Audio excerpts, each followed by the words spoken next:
Mayor પદ માટે sense પ્રક્રિયા જે છે તે લેવાની શરૂઆત થઈ ચૂકી છે। જૂનાગઢના સાંસદ રાજેશ ચુડાસમા અમદાવાદના નિરીક્ષક બન્યા છે। 3 થી 4 નામ હાલ જે છે તે ચર્ચામાં જોવા મળી રહ્યા છે। અમદાવાદના મેયર તરીકે દીપક પંચાલની પણ પસંદગી થાય તેવી પૂરેપૂરી સંભાવના જે છે। ત્યારે જ ન્યૂઝરૂમ ગુજરાતની યુટ્યુબ ચેનલને સબસ્ક્રાઇબ કરો અને ઇન્સ્ટાગ્રામ અને ફેસબુક પર ફોલો કરો। અપડેટ રહો, સત્યની સાથે રહો।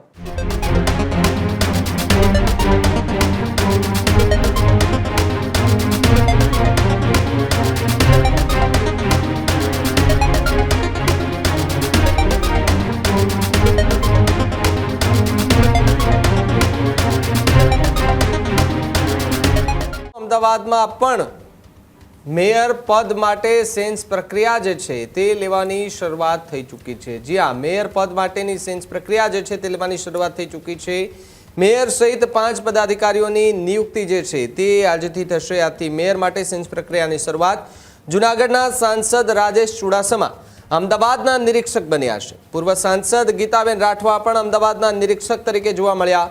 હસમુખ હિંડોજા જે છે તે પણ અમદાવાદમાં નિરીક્ષકની ભૂમિકામાં જોવા મળી રહ્યા છે। ત્યારે અમદાવાદમાં મેયર તરીકે 3 થી 4 નામ હાલ જે છે તે ચર્ચામાં જોવા મળી રહ્યા છે। અમદાવાદમાં રોટેશન મુજબ મેયર પદ એ ઓબીસી પુરુષ માટે અનામત જે છે તે જોવા મળી। ત્યારે હિતેશ બારોટનું નામ જે છે તે અમદાવાદના મેયર તરીકે ખૂબ ચર્ચાઈ રહ્યું છે। ધરમસિંહ દેસાઈ અને રાજુ ઠાકોરનું નામ જે છે તે પણ ખૂબ ચર્ચામાં રહ્યું છે।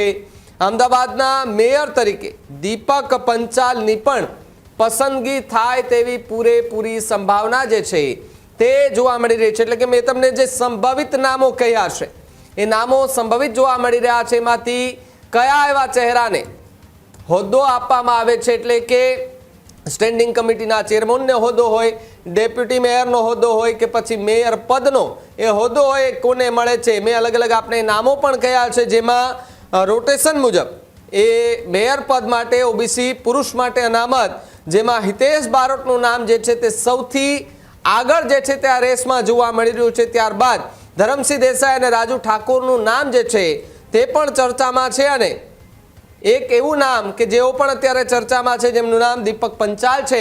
એટલે કે 5 થી 6 આ નામો જે છે મેં તમને કહ્યા એ રીતે કે જેઓ અમદાવાદના મેયર માટેના પદના ચહેરાઓ જે છે તે હાલ તો જોવા મળી રહ્યા છે ને એક રેસમાં અલગ અલગ ચહેરાઓ જે છે તે સતત આગળ જોવા મળી રહ્યા છે। ત્યારે છેલ્લા 24 કલાકથી આપણે જોયું છે કે રાજ્યની અંદર સ્થાનિક સ્વરાજ્યની ચૂંટણી પૂરી થઈ ગઈ।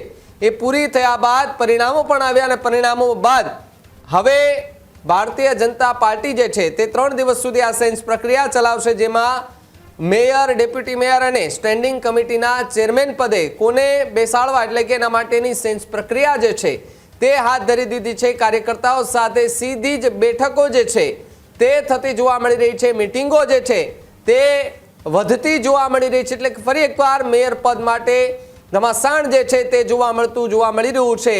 ત્યારે હવે જોવાનું રહ્યું કે અમદાવાદમાં એવો કયો ચહેરો કે જેને અમદાવાદના મેયર પદની એક કમાન જે છે તે સોંપવામાં આવે છે। જે નામ સંભવિત અત્યારે જોવા મળી રહ્યા છે એમાંથી કોઈનું નામ આવે છે કે પછી કોઈ નવો ચહેરો જે છે તે ભારતીય જનતા પાર્ટી મેયર પદ માટે લાવે છે। આવનારો સમય આવશે ત્યારે ખબર પડશે। હજુ સુધી તમે અમારી ચેનલને સબસ્ક્રાઇબ નથી કરી તો અત્યારે જ ન્યૂઝરૂમ ગુજરાતને સબસ્ક્રાઇબ કરો, ફેસબુક અને ઇન્સ્ટાગ્રામ પર ફોલો કરો।